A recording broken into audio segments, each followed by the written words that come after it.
nyugdíjrendszer rendben van úgy, ahogy most van. Hiszen az elmúlt egy évben a jelenlegi kormány rendbe tette, a Fidesz miniszterelnök jelöltje épp a napokban egy tévéinterjúban ismerte el, hogy igen, a jelenlegi nyugdíjrendszer 30-40 évre jó úton van. Nem kell hozzányúlni.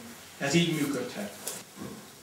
Azt kell eldönteni, hogy az állam van az emberekért, vagy az emberek az államért.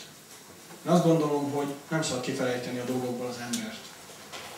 Nekünk, mint közösségnek egymásért felelősséget kell vállalni. És ez a felelősség megmutatkozik a szolidaritásban is.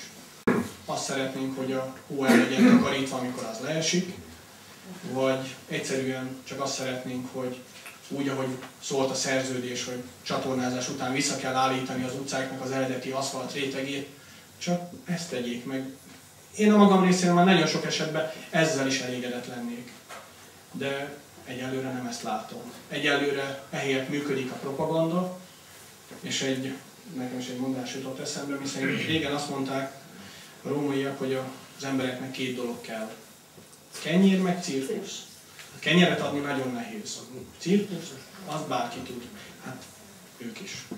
Van díszvilágításunk, van Laska Fesztivál, Kanna Fesztivál,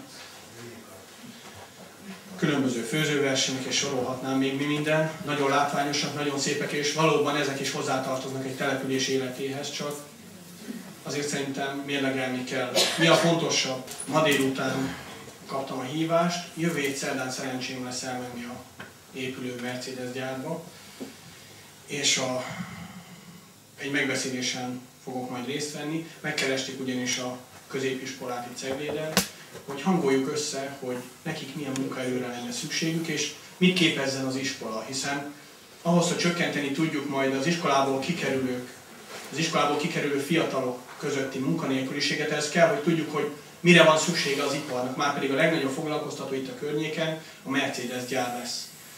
Ráadásul most indult egy olyan pályázati program, egy olyan pályázati lehetőség, ami a hiány szakmákban ösztönzi a fiatalokat, hogy menjenek el régi néven szakmunkás tanulónak, most már szakképzésnek hívják, hogy válasszanak olyan szakmát, ami jelenleg hiánya az iparban. Ilyen például a kőműves, az ács, a gépi forgácsoló, a heggesztés, és sorolhatnánk még. A kormány azt mondta, hogy abban az esetben, hogyha ezt a szakmát választják a fiatalok, elérik a 2,51-es átlagot, tehát még csak magasra se tették a mércét, akkor kapnak havonta 10 000 forintot. Persze, ha ennél jobban tanulnak, akkor elérheti ez az összeg a 30 000 forintot. Szerintem ez egy jó ösztönzés lehet a fiataloknak, hogy újra szakmát tanuljanak, és olyan szakmát, amire van kereslet. Ennivaló van még előttünk bőven. Folytatni kell a már elkezdett beruházásokat, és új projekteket is el kell indítanunk. Ha csak Ceglédet nézzünk. Fel kell újítanunk az iskoláinkat, az óvodáinkat, folytatni kell a földes utcák aszfaltozását, meg kell újítanunk a fürdőnket, a sportcsarnokot fel kell újítani, rendbe kell tenni a településközpontot, fel kell újítani a művelődési házat, és nagyon sokáig tudnánk még folytatni, sorolni a fejlesztéseket. De még egyszer mondom, én hiszek benne, hogy mindezt meg tudjuk valósítani.